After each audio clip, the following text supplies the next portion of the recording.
What's up, YouTubians? Gary, VWJawbreaker. Welcome back to another video where today we're back to work on Lulu. That's right. This is a 1976 Westfalia bus, and we just recently picked this up. And in the last couple videos, we have done quite a bit. You know, I've done a lot off camera too, but that's besides the point. But the inside's all straightened up.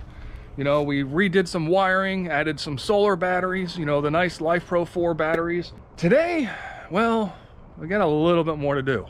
It'll be quick and easy, but let's dive into this.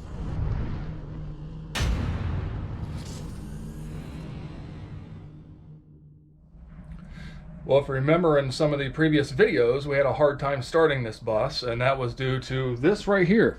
It's a very old, I don't know, it's like 2016, 2017 battery, and this is shot. So I went ahead and put in my little Optima battery that I pulled out of the 60 and Jawbreaker. That's how old that one is. Wow, that one's got some age on it.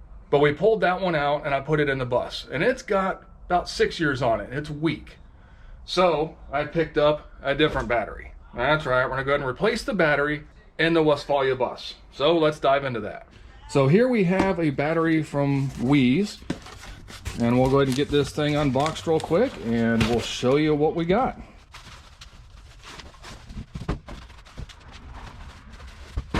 So this here is a H6 Group 48 size AGM battery.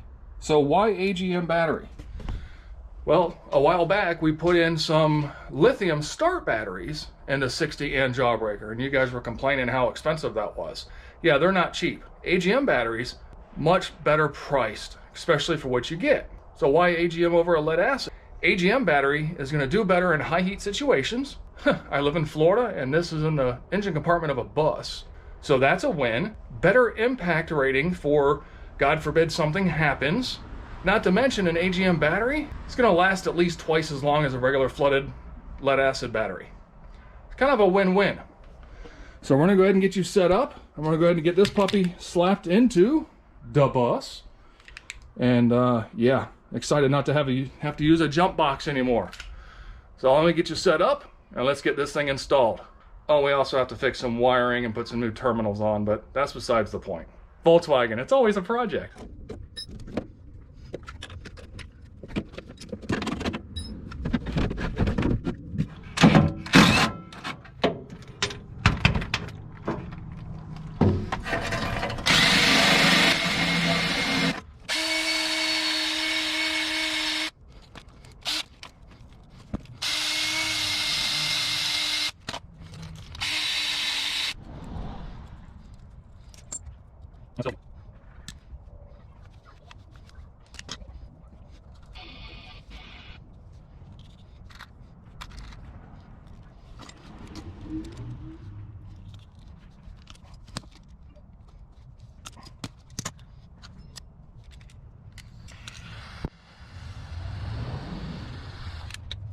Now we have a nice clean ground, ready to go back in.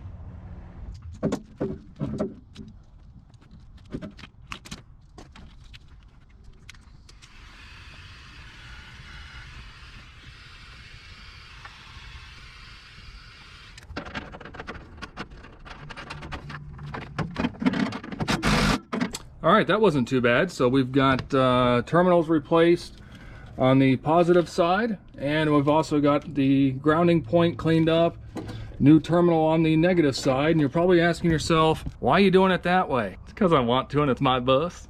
Because I'm gonna run these marine style clamps. That way I can leave that on the battery and disconnect things here or connect things here, because eventually I would like to do a DC to DC charger, so I'm able to add additional things to this, and it'll make things a lot easier in the long run, trust me. But that's a ways down the road because I'm kind of broke. Yeah, send money to P.O. Box. I'm joking. All right, let's get this battery put in there.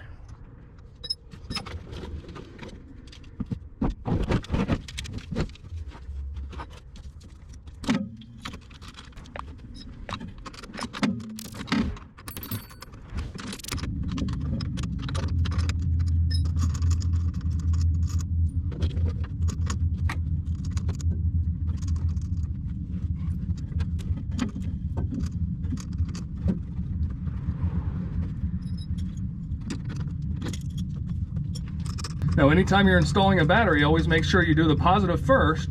So if you accidentally touch the chassis, you don't ground anything out. So you always hook the negative terminal up last.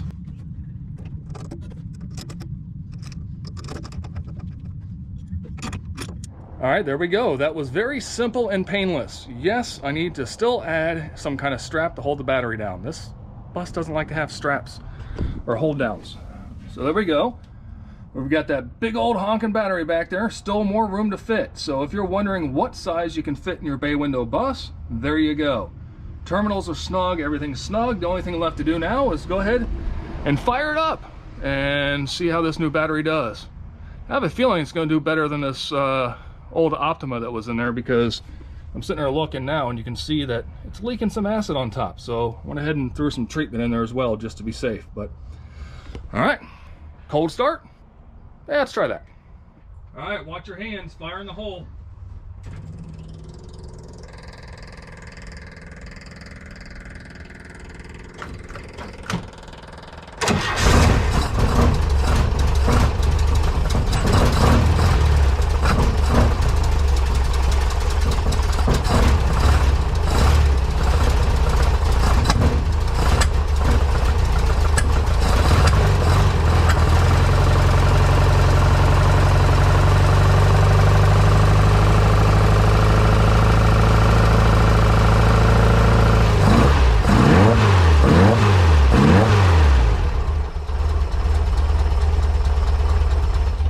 She's a little cold-blooded still, but that's all right.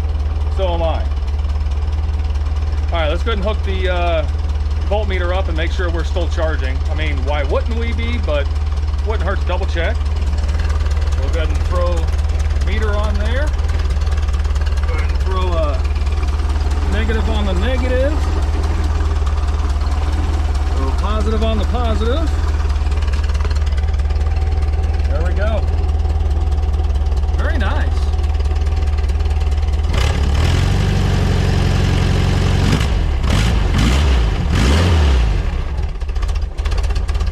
Yeah, she's still pretty cold, but we're charging.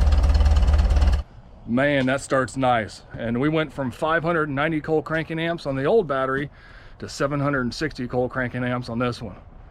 Does your Volkswagen really need that much? Probably not. But that size battery fits in there, so why not have a little bit of extra storage? Kind of makes sense, right? So again, very easy to replace a battery on your Volkswagen bus. Your Westphalia, your bay window split, they're all pretty much the same. The only difference is you should have a hold down in there to hold the battery. We'll have to get a little creative, but I'll do something with a strap over it or something like I did the other side. So anyway, thanks so much for sticking around. I appreciate you being here.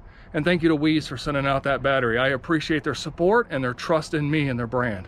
Until next time, be kind and be good. Hey, look at me. I'm the Duck Man. I'm going to use an impact driver and I'm going to break everything. I'm going to strip out my bolts.